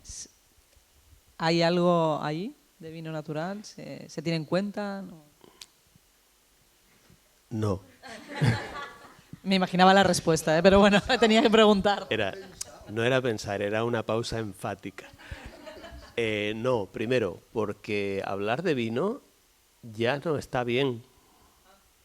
O sea, tú cuando hablas de alimentación, hoy en día ya hablar de cualquier cosa que tenga alcohol ya te deja fuera, ¿no? Estamos ya en un momento en el que le estamos dando una vuelta a un calcetín que no sé si necesitaba que se le diera la vuelta, pero que se le ha dado la vuelta ya. Entonces, primero, no se habla de esto, de vino, de alcohol.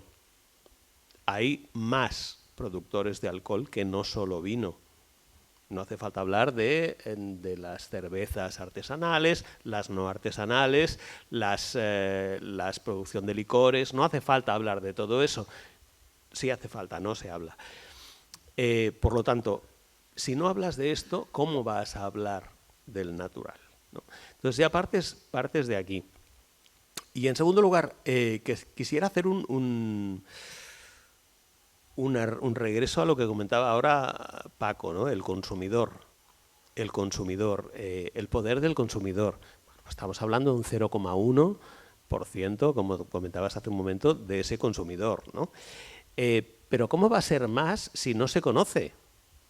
O sea, ¿cómo llega este vino fuera de...? La misma pregunta cuando has dado esta dada del 0,1. Exactamente, un 0,1, pero un 0,1 ¿de qué? O sea, hemos dicho, desde el siglo XIX hemos creado un gusto distinto que nos lleva por otro camino. Entonces tú haces esto y esto es una filosofía, como decía Paco, distinta. Es distinta, filosofía distinta, estás haciendo una cosa completamente distinta. ¿Cómo sales con esto tú al mercado?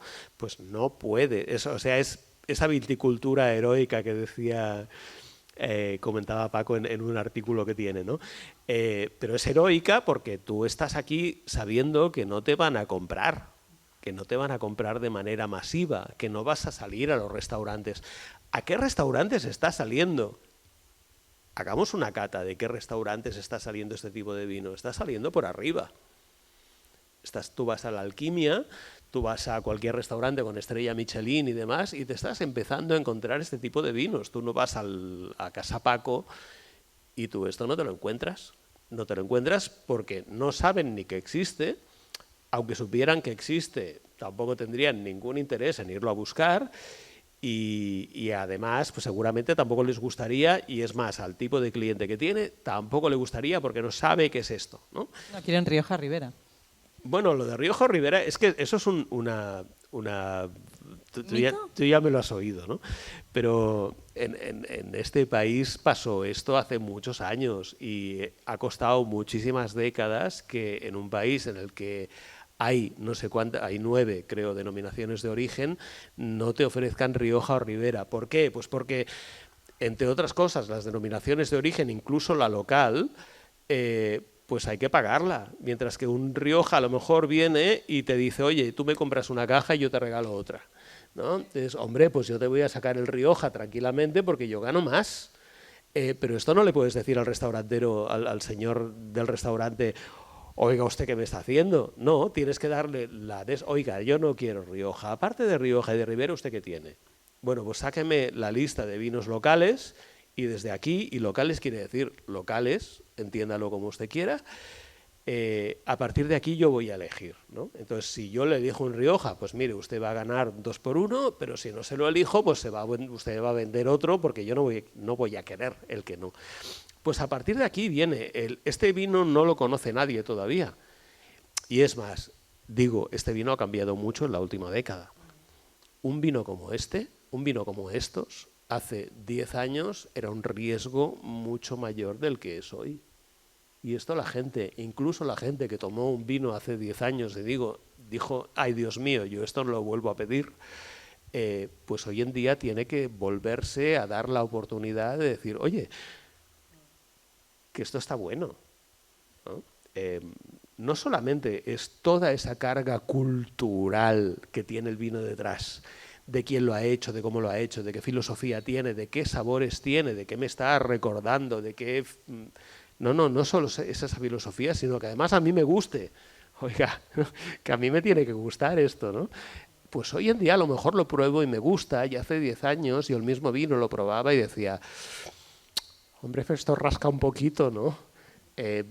Bueno, pues oiga, que esto evoluciona, que esto tiene vida, que esto estamos trabajando en ello y tiene unas necesidades que a lo mejor el otro vino que tiene a lo mejor 180 años de historia no tiene, y aquí estamos trabajando y estamos haciendo una cosa pues que tiene que mejorar. A ver qué pasa con eso. A lo mejor estamos reeducando también un poco el gusto. Estamos absolutamente reeducando nuestro gusto en un 0,1%. Pero yo tampoco compro en el Mercadona y no pasa nada. No, totalmente. Bueno, tenía 2 cosas que se me acaban de ir que eran súper interesantes y se me han ido. Mientras estaba pensando en esto, ¿no? Pero, sí, una es, entonces, ¿creéis que este es un producto elitista? Sí. Sí. Puede serlo. Es elitista porque es más caro. Es elitista porque tienes que tener un grado de sensibilidad de apoyar a la gente que sabe que está trabajando. Es elitista porque tú tienes que convencerte que es el que quiere y lo pide y lo exige. Es elitista porque buscas bodegas donde, y hemos ido a visitarla y nos llevamos cajas. Y sabemos que 100 euros nos dejamos en una caja. Mi madre, si me viera a mí el dinero que yo me gasto en vino, me hartaba a hostias. Dirá, mi Paco se le ha ido la cabeza. ¿Tú te crees que gastarte ese dinero? Dice, claro, como te sobra. Es elitista porque tiene un elemento cultural que te acompaña, un elemento social, y tiene un elemento de solidaridad, y tiene un elemento de conocimiento. Pues a mí me parece que eso es elitista, y tengo menos dinero que mucha gente. Pero mi concepto cultural de solidaridad, de comprensión, de ciudadanía, de apoyo a la gente que está, pues me parece elitista. Y por eso no compro en el Mercadona.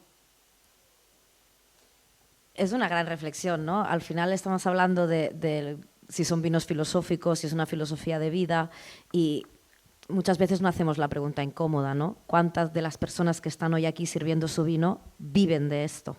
¿Cuál es la capacidad para poder vivir de su idea romántica de hacer vino, ¿no?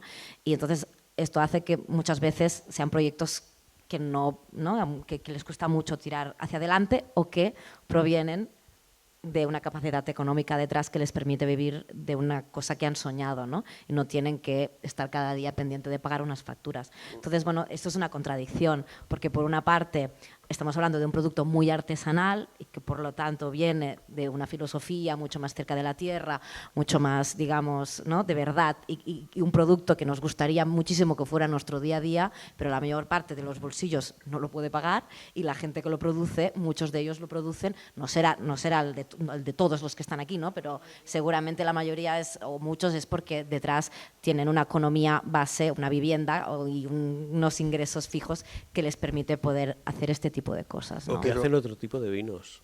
¿Cómo? Pero O que hacen otro tipo de vinos. O que hacen otro tipo de vinos. Hay una cosa, perdonad que yo reflexione sobre mi propia experiencia. Cuando yo me llevé una caja de vino de esa bodega y me costó 90 euros, digo, si estuviera aquí mi madre, y dice Concha, mi mujer, ¿pero tú te lo puedes permitir? Sí. Y entonces yo observé que yo me podía tomar una copa de vino, que me quitaba el dolor de cabeza, en una botella que me costaba 12 o 15 o 18 euros, y me dijo, Tú no te puedes permitir en tu menú diario subir 1 euro o €1,50 a tu menú y te tomas una copa de vino bien. Pues sí. Entonces va en cuestión de que tú reflexiones que tampoco es tan caro. Que la cuestión es que optes por un alimento que es de calidad y que no te va a hacer daño. Voy a hacer una pregunta que me hizo a mí Manuel Valenzuela y que me quedé a cuadro. Me dice, ¿de dónde sale el vino? Y yo le dije lo que quizá el 90% diríamos, de la uva. Y me dijo, no. ¿Por qué no habla así flojo? No. ¿De dónde sale, Manuel? De la fruta. Sale de mis cubas. De la fruta. Porque toda uva no está capacitada para convertirla en un buen vino. Entonces, yo tengo que seleccionar la fruta. Cuando tú comprendes eso, dices, pues es un alimento. Pues yo quiero tener un alimento que no me contamine. Claro que es elitista, pero es que los que somos intelectuales somos elitistas, ¿o no? Pero fíjate que habrá gente que utilice este argumento que he dado como una crítica. Este niño de papá que se dedica a hacer vinos radicales. Y yo hago una lectura muy al revés. Esta persona que podría dedicarse a invertir su dinero en fiestas en Ibiza, en cocaína, o en, no lo sé, en invertir en chorradas, o en, yo qué sé, o en la bolsa, o en ¿no? armas. Pues está dedicando su dinero y su vida a hacer algo que, oye, pues tiene mucho mérito, ¿no? Y porque a ellos también le Es hace filosofía de felices. vida, ¿no? Al final. Yo creo que los bodegueros, los viñadores son felices. Saben el riesgo que corren y que no se van a hacer ricos, pero son felices. Ayer estuvimos casi A ratos. más de 2 horas y pico hablando aquí con la mesa que titulamos Una generación natural, con nuevas generaciones de productores de vino natural, y la mayoría, por no decirte, bueno, podría decir el 98% de los que vinieron tienen trabajos paralelos para poder sacar adelante estos sueños. Porque si no, no da. Coño, y los fontaneros también hacen trabajos personales. No, claro, pues que si no, no da. Todo el mundo sabe que estos son trabajos que tú haces en tu tiempo libre porque le dedicas todo tu tiempo y todo tu amor y todo a tu no sé cuántos, porque si no, esto no sale. No sale. A ver. Eso no lo hace menos calidad. Pero eso, exacto, No, no está le claro. quita Al valor, contrario, al contrario, no le quita valor. le está dando todo ese valor de invertir en una cosa en la que crees y que no tiene mercado, que tiene un 0,1. Tú vas a vivir de un 0,1 del mercado del vino, no vas a vivir de esto. Pero es increíble el ruido que hace, porque se Bueno, están abriendo un montón de bares de vinos naturales, cuando te mueves por vinos naturales... Yo Pero creo que es una tampoco cosa es muy de tanto, Barcelona, pero Bueno, sí, Tampoco es es muy de tanto, Barcelona. En Girona también... No, pero- tiqui, tiqui, tiqui, no, tiqui. pero es una cosa tanto, que- Clara, no es tanto. No, pero Yo estamos viendo- discrepo. Es una minoría. No, los datos macroeconómicos nos entierran. No, nos Entonces, entierran no vivos. veamos la cuestión con unos datos macroeconómicos. van a volumen, entonces No, si lo pero si yo tengo 20.000 Volumen y a botellas precio. y las vendo vivo de eso, si yo tengo 20.000 botellas y las puedo vender y vivo de eso, pues soy un marqués. Y no aspiro a más porque yo no puedo aspirar a tener 200.000 botellas. Claro, entonces, pues yo sé que mis aspiraciones son 20.000 botellas y venderlas. Y con eso vivo. Y no quiero más. Es que yo las zapatillas no las quiero de marca. Quiero una alpargata de toda la vida. Bueno, esta tarde a las 4 tenemos aquí a Carriel dels Vilars, a Carlas Alonso, que justamente tiene un modo de vida muy precario, buscado, lo digo con todo el cariño del mundo porque lo dice él, para poder vivir en el entorno natural y como él quiere. Entonces, realmente él tiene un tipo de... Es un lujo. No, y él es consciente de ese lujo. Respirar aire puro Claro, es un lujo. claro. Una cosa, Clara, perdóname, me voy a tomar el papel de moderador. No, pero es interesante, Xavier, porque yo me he dedicado, me va a emborrachar, pero como esto no duele la cabeza, tírale. 5 minutitos más, que quiero dar paso a que alguien, Perdón, si quieren, mira, ¿vale? No, es sí. que en la conversación que tú y yo tuvimos, yo me he dedicado en los últimos 30 años de mi vida a estudiar la inmigración, las migraciones. Y esto ha sido una cosa que me ha dado una felicidad tremenda. Mira, que esta señora, perdona, te voy a interrumpir, esta señora está haciendo ahora una búsqueda, bueno, un trabajo de investigación que se llama Vitis Africana. Estoy abriéndole Vale, paso, perdón, estoy abriéndole perdón. paso. El codazo me la ha dado ella. Entonces, yo me dedico al mundo del estudio de las migraciones, conocer a Manuel me posibilitó hacer una historia de vida, que es muy bonito hacer una historia de vida, investigar, etcétera, y eso me ha llevado a probar vinos naturales y a beber vinos naturales. Pero hay algo que a mí me interesa mucho, que es lo que Clara me comentó, gracias Romina, porque tú la has vuelto a introducir, y es, ¿qué puede decir al respecto las nuevas migraciones, nuestros nuevos pobladores, las personas que vienen de fuera, desde el Magreb, desde Centroáfrica, desde Rumanía, desde Latinoamérica, en este mundo, que no digo del vino, sino laboral, en este mundo social? Porque, y termino, de donde yo procedo, en la zona del poniente almeriense, si queréis, de toda Almería, no se podría mantener esa agricultura intensiva sin las miles de personas que están en la mano de obra, baraticas, por cierto.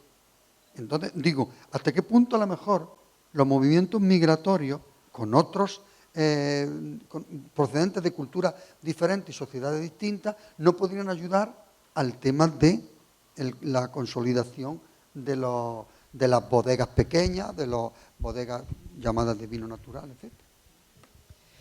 El año que viene monto otra mesa sobre las migraciones, pero gracias por apuntarlo, porque realmente el trabajo que estamos haciendo con la beca de la DEO Ampurdà, por cierto, con Jordi Esteva del Sayer-Rim de l'Ampurdà, estamos haciendo ya un poco de investigación y de momento las respuestas que tenemos de todas las bodegas en un 99,9% todos nos han respondido que sin migración no habría vino. Qué interesante, ¿no? Como hablamos de filosofía, de qué filosofía tienen estos vinos y que incluya también hablar de estas cosas tan incómodas, ¿no? Imposible pensarlo en Andalucía.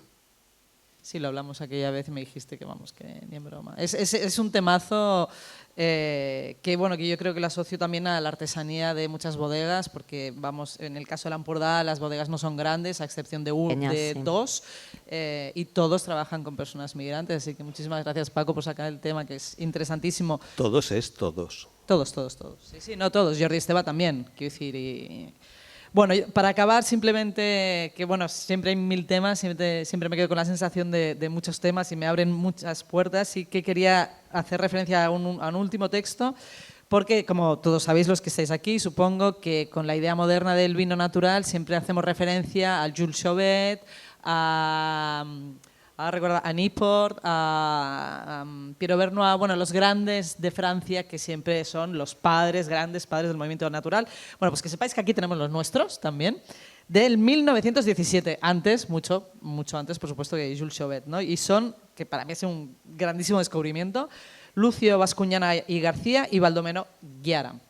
Evidentemente es un contexto diferente, pero es muy interesante un texto que sacan los dos sobre la asepsia industrial, que bueno, es un concepto muy chulo, que dice, esto está escrito en 1917, si la ciencia, operando experimentalmente sobre los resultados de mi práctica, llega a afirmar la verdad de los hechos y a demostrar que pueden obtenerse en términos económicos vinos naturales, sanos y agradables al paladar, sin necesidad de drogas, ni de aditamientos, ni de alcoholes, ni de arropes, y en suma, sin utilizar más que el esmero y la limpieza y el agua pura de las fuentes con las que la limpieza se logra, habré realizado un bien que podrá no agradecérseme hoy, pero que se reconocerá seguramente mañana. Y esto es del 1917 de Ghiara. Es brutal, ¿eh?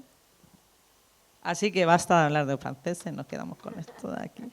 Bueno, muchísimas gracias, Auro, al público, por favor, si queréis aportar, nos hemos alargado. No, muy bien, era 1 hora y media, yo creo que hemos tocado un montón de temas que, suerte que se ha grabado, porque luego quiero apuntar cosas, porque no me da la vida para todo. Os abro a cualquiera que quiera participar, preguntar. Dale. El tema del sulfito que lo habéis comentado.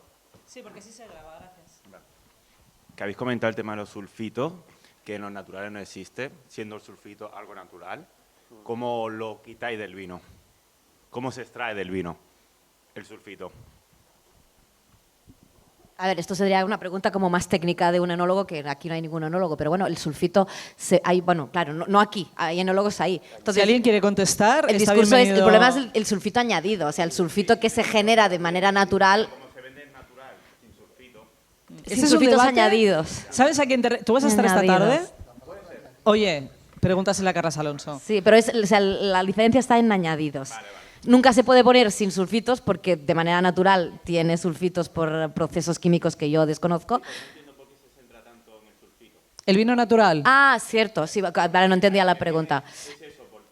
El discurso, dices, del vino natural. Porque es fácil de explicar. Porque es fácil de explicar. Esta es mi deducción después de darle muchas vueltas. A nivel de comunicación en un restaurante, si un cliente que no viene del mundo natural te dice que es el vino natural, tú decir es un vino sin sulfitos añadidos y con levaduras espontáneas, pim pam, te la sacas encima. Y ya está. Y es muy fácil de decir, cuando tienes A o B. Luego te dicen, ¿qué es el sulfuroso? Bueno, pues un añadido que te limpia, te estabiliza y tal. Y el cliente se queda tan tranquilo. Y ya está. Para mí viene de aquí. Luego está el tema legal. Como dice Romina, pues tú tienes que añadir, siempre que en analítica tengas por encima de 10 miligramos por litro de sulfuroso total, estás obligado a ponerlo. Si no, no estás obligado a ponerlo. En la botella de Carlas Alonso no pone nada, porque está por debajo de 10. Y con Carlas he tenido muchas discusiones saludables, y otras tampoco tanto,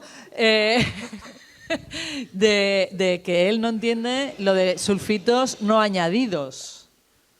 Porque si tiene sulfitos, tiene sulfitos. Por eso te decía que si está esta tarde, pregúntale, porque me interesará también. Y yo creo que en Francia se permite hasta 30 miligramos y se considera vino natural. Claro, pero eso es una cosa que la comunidad del vino natural se ha puesto de acuerdo en Francia. Y porque les es fácil definir eso y decir, mira, es que yo me ahorro... Aquí igual no es tan fácil. Aquí no, aquí igual no es tan fácil. Que hay muchos exponentes del vino natural que son acérrimos defensores de sulfitar cero, que cualquier persona que añada sulfita, aunque sea en bajas proporciones, se les considera fuera, ¿no? Y yo con eso, que soy para nada radical, a veces cuando cato según qué vinos, digo, buah, esto está perfecto ahora, carajo, ponle un poquito de sulfito para que se quede así siempre. Y luego no, puede evolucionar para bien, pero pues por mala suerte a veces evoluciona para mal, ¿no? Pero bueno, esto ya es No, está claro que el filosofía. discurso del sulfito es en lo que se ha quedado el mundo del vino natural y se ha demonizado el sulfito hasta el más allá. Yo también me bebo vinos con sulfuroso y en Francia, lo que dices tú, yo creo que la mayoría de vinos naturales franceses llevan un... Bueno, aquí hay gente que no, hay exponentes que no, y la Brie y Le Papillot, por Pero ejemplo, hay que están que aquí, pero hay que sí también, ¿no? Y ¿son buenos, son malos? Bueno, pues si te gustan te lo bebes, y si no, pues no te lo bebes, ¿no? Pero bueno, y... Si te gustan o si te cuadran. Es que aquí no viene el si te gusta o no, es si estás aceptando intelectualmente que ese vino pueda tener sulfitos o no. Sulfitos añadidos, porque sulfitos tiene, ¿no? Entonces, aquí viene el problema. ¿Qué de malo le aporta el sulfito? ¿No? Aquí quizá estaría la pregunta. ¿Qué le aporta de malo el sulfito? Es una filosofía. ¿Y en qué hacerse cantidad? sulfuroso. ¿No? Entonces, también es una construcción de, bueno, ¿qué ejemplifica el sulfito? ¿Qué hacemos que el sulfito signifique? ¿Y qué papel tiene eso en la venta que nosotros podamos hacer después o en la explicación que nosotros podamos hacer después del vino que hemos producido? Bueno, pues todo tiene sus límites, pero en estos momentos yo creo que son un poco neutros. Y al cabo se trata de gente que ha hecho unas trías de vidas profundamente radicales y entonces cuando, por ejemplo, se encuentran en una feria que pone feria de vinos naturales y a tu lado está una persona que ha sulfitado, aunque sea poco, y tú eres radical, cero sulfitos, y en teoría estás valorando el vino con diferentes varas de medir, y ahí es donde la gente se cabrea y se va de las organizaciones de vino natural, de según qué ferias de vino natural, porque se cabrea, porque dice, es que no estamos jugando a la misma liga, y entonces el productor y el consumidor final, ¿cómo va a entender lo que estoy haciendo yo si el de al lado, para mi modo de ver, está haciendo trampas? ¿No? Yo no estoy defendiendo ni una posición ni la otra, pero entiendo, ¿no?, que gente que vive con esa radicalidad luego no se enfade con quien no es igual o no compra la misma filosofía de vida, ¿no? Y aquí volvemos de nuevo a lo cultural, a la filosofía de vida que hay detrás. Bueno, yo ya para no teneros más tiempo aquí sentados, que queréis ir a catar, gracias por la atención. Si tenéis algún comentario más, espero que os haya parecido interesante. A mí me parece un tema a nivel histórico que no se había tocado nunca. Muchísimas gracias porque las aportaciones son maravillosas y Y bueno, nada, pues ojalá tengamos más oportunidades. La única mesa redonda en el mundo. En el mundo, tío. Es fuerte, ¿eh? Y la hemos hecho primera. nosotros 4. Y que conste una cosa, a partir de ahora en el ChatGPT dirá, la primera mesa redonda Ya me voy a que encargar hubo yo sobre de que el lo mundo diga. fue con sulfito añadido. Es que no solo son talibanes algunos viñadores, que me parece bien, es que también algunos consumidores también son talibanes, ¿no? Entonces, entre talibanes anda el mundo. Bueno, muchísimas gracias. Bueno, vale, según qué radicalizaciones son buenas para el mundo, ¿eh? Visto lo visto. Muchas Nada, nos vemos gracias. a las 4. Muchas gracias. Danos un aplauso que quede reflejado, hombre.